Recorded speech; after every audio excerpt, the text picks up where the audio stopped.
Hello and welcome to this month's episode of Zevo Talks, Demystifying holistic strategies to enhance well-being. It's a bit of a mouthful, but in essence, we're just going to explore some of the most common holistic practices, their key benefits, pitfalls and safety considerations, and how they, in essence, can be applied more in the workplace for the benefit of employee health and well-being. My name is Keane, Wellbeing Consultant and Integrative Health Coach with Zevo. And I'm really excited to be speaking about this topic today as I know the huge power and potential it holds. I hope to share some insights and ideas that will support you not only in your work life, but in your personal life too. One of the main reasons we're exploring this subject is that while employers are increasingly adopting a whole person approach to employee well-being, some very important avenues of enhancing our health remain somewhat on the fringe and are only beginning to be integrated in the workplace. Spiritual health and mind-body connection, for example, are among some of these more abstract components of well-being that are getting far less attention than other aspects such as exercise, nutrition and sleep. Yet they can impact our life experience in profound ways, making them of equal, if not some would argue, even greater importance, and certainly worth giving far more consideration to. So part of the reason these dimensions of well-being have not yet got as much airtime is because these other areas are much more established. There's more research and investment in cataloguing their benefits. We often find that whatever is not fully understood tends to be avoided or sometimes even feared. So today's exploration intends to just shed some light on the benefits of integrating these elements to enhance our well-being, both in our professional and personal lives. And although we've no doubt seen the rising popularity of holistic practices in recent years, such as yoga and breathwork, to name a few, they're often siloed as stress management tools. But in truth, that's only the beginning, and there's so much more they have to offer in terms of enhancing things like our creativity, concentration, and most importantly, our sense of connection, which of course is vital right now. We really need to draw from everything we've got to try and counter the concerning trajectory of growing mental health issues, loneliness, chronic stress, burnout that's happening globally, not only in adults but in our children and teens as well. Also, at the other end of the spectrum, we can see how these practices can really prime us for peak performance and enhance adaptability in this rapidly evolving world we're in. So to begin, it's important to first clarify what is meant by holistic strategies and adopting a truly whole person approach. The importance of our physical health and emotional well-being has become widely appreciated in recent decades, and the influence of social and environmental factors as determinants of health are increasingly recognised. However, the domain of spirituality remains somewhat of a grey area. Within the context of today's conversation, when we refer to spiritual health, this encompasses an individual's values, their sense of meaning and purpose in life, as well as their worldview and sense of identity, which can, of course, encompass their religious beliefs. And when we speak about mind-body connection, it is that increased awareness of the interdependence of both how our mental state impacts our physiology and vice versa, and how we can, in essence, become more adept at steering our states more deliberately. So when we refer to holistic practices, these are, in essence, avenues that we adopt to more consciously recognise and integrate the value of mind-body connection and spirituality in our daily lives, and how these in turn can affect our choices and behaviours as well as shape the quality of our whole life experience. There can sometimes be a little bit of uncertainty when addressing this aspect of well-being due to the diverse range of perspectives. It's more abstract than other dimensions, and personal beliefs in this area can actually be quite strong and often rooted in long-standing tradition, and thereby deeply cherished and in some instances maybe quite private for many people. This can make spiritual health feel almost like a taboo area or something that only feels safe to address in certain environments or with certain groups. So we hope today to dispel this tendency and open up the dialogue and embrace this essential aspect of our existence. Also, it has to be acknowledged that the domain of holistic therapies has sometimes been subject to controversy, especially in recent decades when certain individuals may refuse medical treatment in favour of more natural or non-invasive approaches and miss out on what could otherwise have been very beneficial or in some cases even life-saving intervention. Fortunately though, we're seeing huge progress in this sphere, and that either-or mindset is dissipating with the rise of the likes of integrative medicine and functional medicine, which are really amalgamating the best of both to optimise patient care. According to the National Centre of Complementary and Integrative Health, over 50% of adults in the US use alternative and complementary medicine, and mind-body practices are among the most common form. The good news here, and what's so important for us to recognise, that to really make ground in this domain, we don't all have to agree on the right way in order to reap the benefits and give this aspect of our well-being more attention. There are many, many doors to the same place, and that place is ultimately a state of being where we have far greater self-awareness, a much greater capacity for presence in the moment, and we're more conscious and intentional regarding the choices we make and how we respond to life. So I'm going to briefly run through 10 of the most popular and evidence-based approaches with a focus on mind-body practices right now. And it's likely that you'll be familiar with many of these, but there may be a few that are new to you and might pique your interest as something you'd like to try out or learn more about. So to begin with, number one, meditation. So when we think of meditation, most people will instantly think of the traditional type of seated meditation, but even within that, there are different categories and types. If we were to oversimplify it maybe to some extent, there's kind of broadly two main categories. Focus meditations, which give the mind a very clear focal point, whether it's a mantra or perhaps something visual like a candle to focus on. That approach to meditation can be very supportive of course, enhancing focus and concentration. Another approach is much more taking the observer angle, where intensities and emotions may rise in the body, and it's much more about observing the ebb and flow through the body without attaching meaning and defaulting into analysis. So that form of meditation may be considered as more kind of expansive and linked to greater creativity and innovation. Stats on meditation and the prevalence of it, just very briefly, some of the largest scale population studies come from across in the US, and in 2012 approximately 4% of adults were meditating regularly. In 2017 that had jumped to 14%. In the UK in 2020 it corresponded with that. There was about 15% of adults in a survey of about 1,000. So it's growing in popularity, there's no doubt about that, and apps like Headspace and Calm are certainly facilitating that. So meditation is number one on the list. Number two, mindfulness, which of course is in essence a form of maybe more dynamic meditation.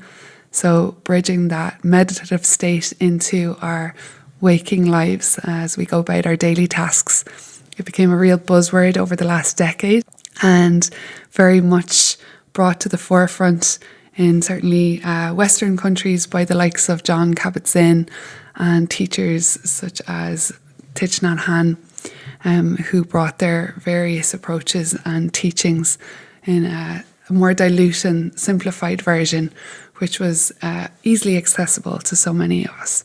Number three is breathwork. So for some people, particularly those who struggle with meditation and maybe mindfulness, breathwork can be a great way to physiologically prime the body to drop into those deeper relaxed states. There are different types of breathwork as there are different types of meditation, But again, if we were to broadly categorize them into two main branches, one is the type of breath work that we would do, taking 2, 3, maybe 5 minutes to help self-regulate throughout our day, and then or prime ourselves for perhaps meditation or a workout. And then there's the deeper dive breath work that tends to be much more prolonged and would be best advised to do with someone who is a trained facilitator. This can often have a more therapeutic focus and can be facilitated in groups or one-to-one. Number 4 is yoga. And just like breathwork and meditation, again, there are many different forms, from fast-paced, physically demanding Ashtanga yoga to ultra-slow, deep release work with yin yoga, holding poses for much longer lengths of time and serving a different function and purpose. In essence, yoga is pairing our breath with conscious, intentional movement and heightened somatic awareness, a term in essence for greater attentiveness to sensations in the body. Many people might be deterred by the idea that you have to be super flexible in order to get the benefits from yoga, or that it only suits certain people, but really, in truth, it's for everyone. And if a certain form of yoga doesn't appeal, there are so many other variations to explore and to choose from. Number 5 on the list is progressive muscle relaxation. This form of relaxation technique is again strongly evidence-based and proven to help relax both mind and body through deliberate contraction and holding of muscle groups, followed by a release of that tension, and often follows a very specific sequence, typically going from the head towards the feet.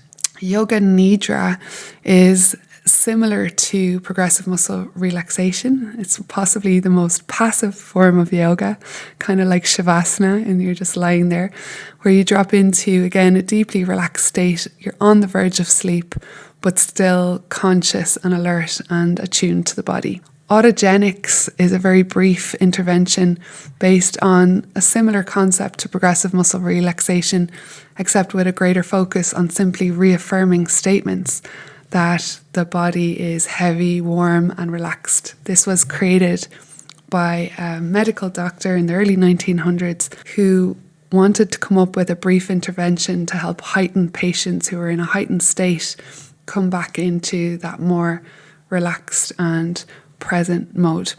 And he found it highly effective.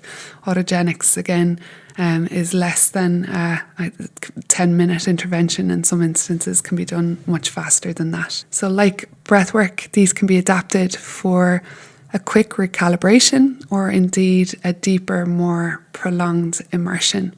Number 6 is biofeedback. So biofeedback is a field of mind-body medicine that harnesses the use of various measurement tools to gauge changes in our physiology relative to changes in our mental state.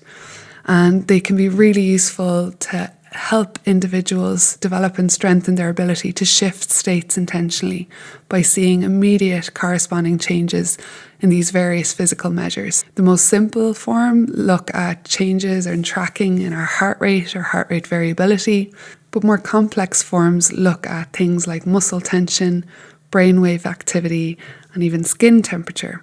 As mentioned, this can be really helpful in those early days when individuals struggle to deliberately control their capacity to drop into that relaxed state. While organisations are increasingly adopting a whole person approach to improve employee health, some aspects integral to well-being remain somewhat on the fringe, especially in the realm of spiritual health, mind-body medicine, and energy therapies. While yoga, tai chi, and breathwork are surging in popularity as effective stress management techniques to improve emotional self-regulation and restore a greater sense of calm, these practices also serve as peak performance primers, enhancing not only creativity and innovation, but also life quality and satisfaction. Simple changes can have the greatest impact. Zevo Health has a number of trainings that will assist you and your organisation on a journey to a stronger wellbeing policy for your organisation. Contact us today to start your workplace wellbeing journey. www.zevohealth.com. Number 7 is visualization. This is an incredibly powerful tool that again has many different applications depending on the context. Guided visualizations, for example, are often used to assist meditation and are a great entry point for beginner meditators. So you may be familiar with the likes of the guided meditation onto the beach or into the forest, drawing from sensory cues to help bring focus into the body. Creative visualizations are an avenue to explore the unconscious and allow more for organic visions to arise rather than being instructed on what to imagine. Other applications of visualization include the classic vision boards that can be used as an effective aid to assist individuals in shifting their attention away from maybe problems or what's going wrong in their life and orienting their focus towards goals and preferred outcomes. Visualization also has applications in sports psychology, as athletes can mentally rehearse skills, and also even in healing contexts to help patients accelerate and optimize their recovery. So there's very broad applications of this particular form of mind-body practice. Number 8 is hypnotherapy. This may be an intervention that people are a little bit more wary or guarded around, certainly because of its application in entertainment spheres. And it can be associated with vulnerability and surrendering your will to the commands of another. But in truth, in its clinical application, hypnotherapy can be of great benefit in addressing psychological issues, particularly phobias and addictive patterns such as smoking, and even assist in the management of chronic health issues. For example, in the case of digestive imbalance, hypnotherapy paired with the FODMAP diet has been proven to help individuals effectively restore digestive health. So working both physically and mentally to restore balance. Number 9 is sound baths, which again are growing in popularity in many different forms and what's sometimes referred to as sound healing. It's becoming increasingly accessible. And with sound baths, a facilitator uses a variety of musical instruments, but most commonly gongs and chimes, to create an immersive acoustical experience and aid again with that meditation and dropping into deeper relaxation. Again, this may be particularly helpful for individuals who struggle or find it very challenging to meditate alone, and again, often more typically facilitated in groups. Number 10 is flow state activities, and I've thrown this in because this refers to time spent doing things that help to suspend the critical thinking, perpetually judging part of our brains and allow space for a more liberated and fluid expression. Flow theory was first brought forward by Hungarian researcher Mihaly Csikszentmihalyi, who began researching this phenomenon in the 70s. And in his research, he found that the happiest moments in our lives typically aren't passive and where we're kicking back on a beach sipping from coconuts, but actually much more these moments where there is a meaningful demand, so some sort of task that has deep meaning for us, and our capacities rise to meet that demand in this kind of perfect challenge skills match. Research on flow and individuals who access this state more frequently and consistently demonstrate its benefits for improving our health and well-being. So spending more time doing what you love and what brings you alive for the joy of it is a quick win. And there's so many channels for people to access flow, from creative arts to poetry, writing, music, surfing, dancing. In essence, mind-body practices don't all have to be associated with seriousness. They can be just as easily about fun and pleasure to reap the benefits. So while in this list we focus primarily on personal practices and mind-body techniques, there's a multitude of other popular holistic therapies. From hands-on approaches that involve physically working on the body, like reflexology, massage or acupuncture, to hands-off methods like Reiki and bioenergy, to name some of the more common and popular forms. Just like with hypnotherapy and the likes of sound healing or biofeedback, some people really find it beneficial or even require assistance of a facilitator or therapist to guide them when they cannot experience much with mind-body techniques on their own. And of course, there's a whole host of other reasons people would seek out these different modalities, and working with a therapist can serve to really give fresh insight and see past personal blind spots. Yet it has to be acknowledged that many people shy away from exploring holistic therapies because of reported charlatans or too much woo-woo and pseudoscience. And here we have to address the quality of the client-therapist relationship. It strongly comes into play. Research shows that the therapeutic value of holistic interventions is strongly influenced by the relationship between the individual and the facilitator, that the quality of the connection plays a big part in the benefits gained.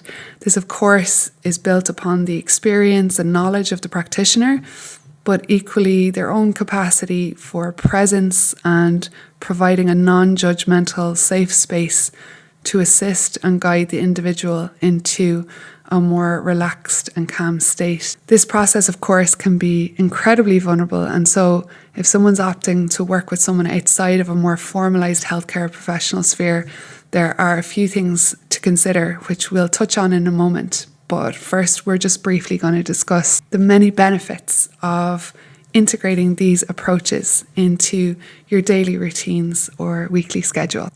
So for each of the individual techniques that we've mentioned, there is mounting evidence of the multitude of benefits. And broadly speaking, the strongest evidence is in the domains of better emotional self-regulation, better pain management, sleep improvements, reduced anxiety and depression, and improvements in the symptomology of a whole host of chronic health issues.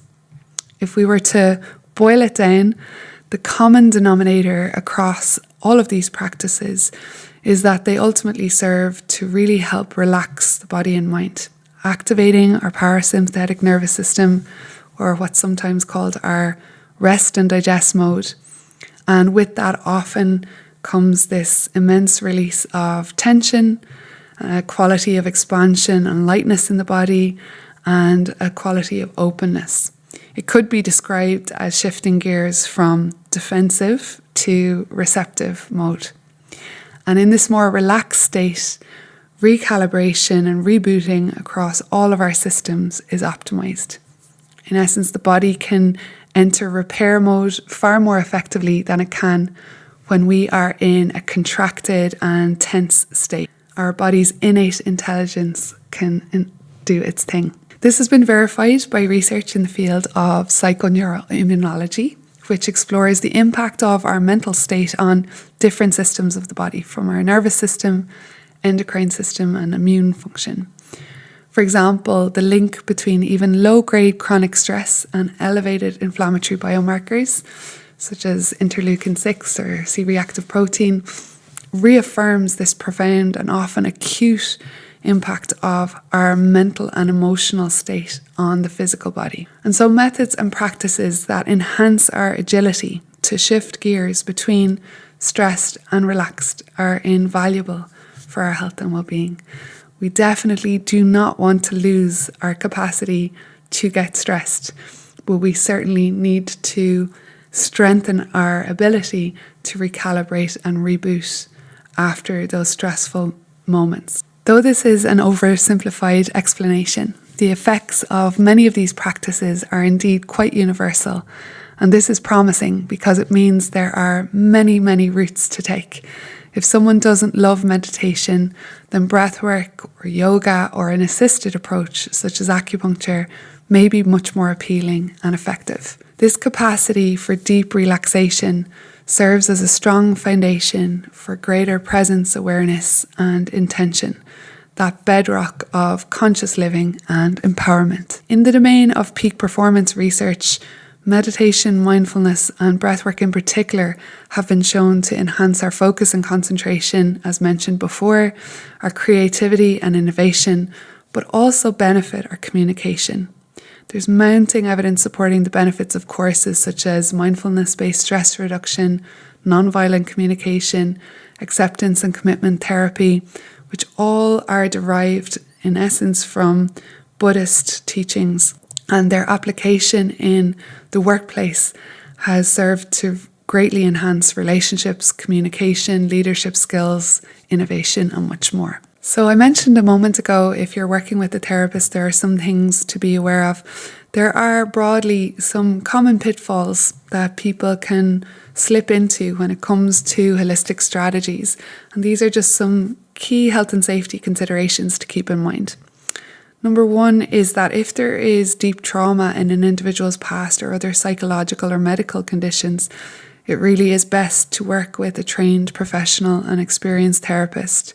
Mind-body work can certainly bring old wounds to the surface in order to be processed, and this is why creating a safe space and really guiding that integration afterwards is paramount. Number two, if working with a therapist or facilitator, be aware also if they are contributing and supporting in a way that serves to really empower the individual rather than getting them to become reliant on them as a primary source of relief. It's important to advocate for empowering approaches or practices.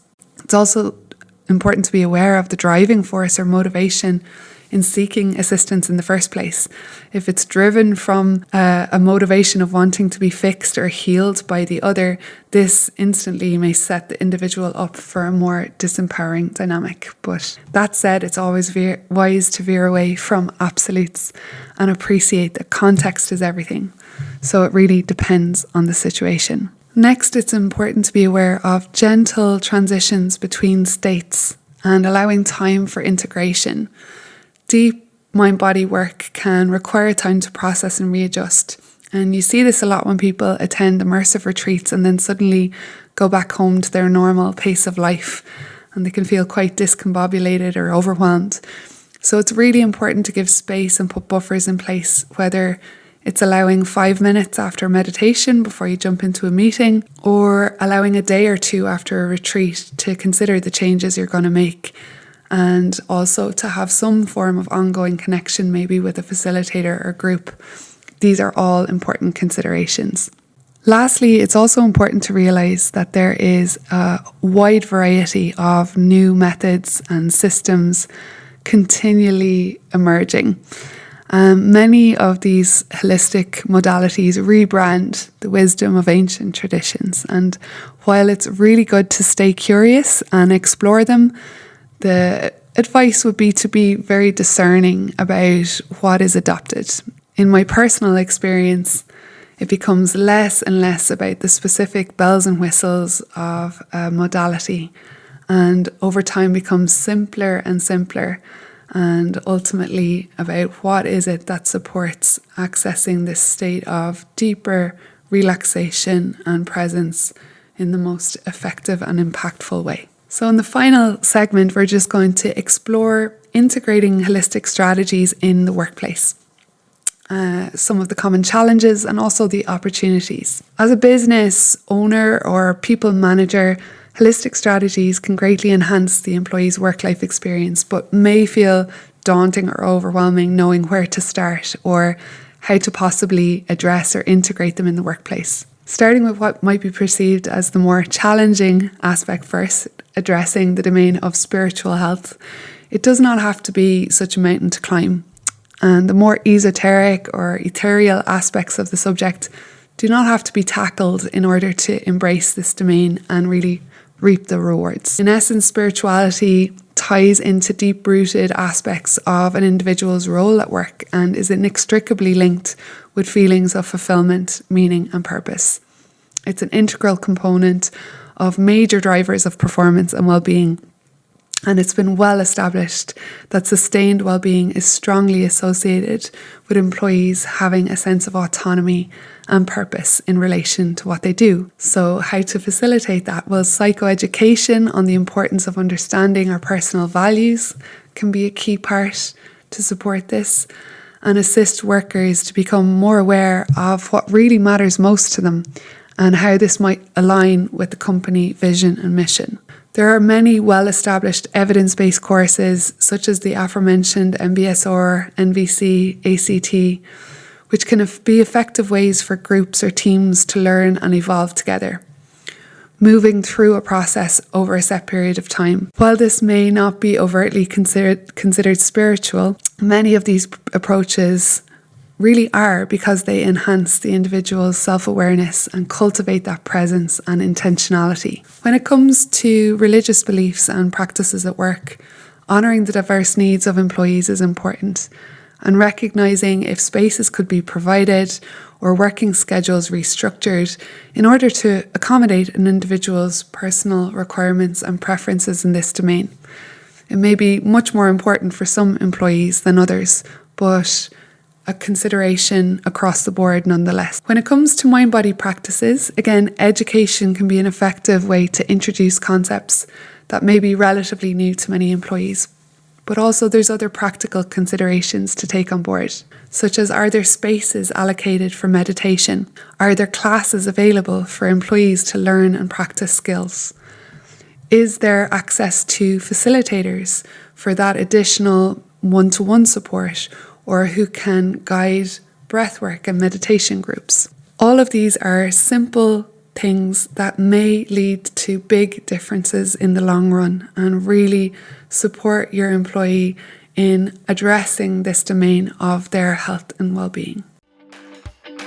If you are an employer and interested in learning more, we have many offerings in this area that you might find supportive, from talks on the basics of breathwork, mind-body medicine, surviving to thriving, positive psychology skills for life, to workshops and experiential deep dives like mindful body and chair yoga, as well as courses like values, meaning and purpose, and stress reducing mindfulness. Please reach out to us if we can be of some support.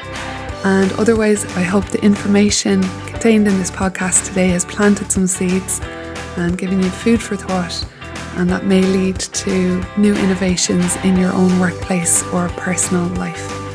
Thank you for listening.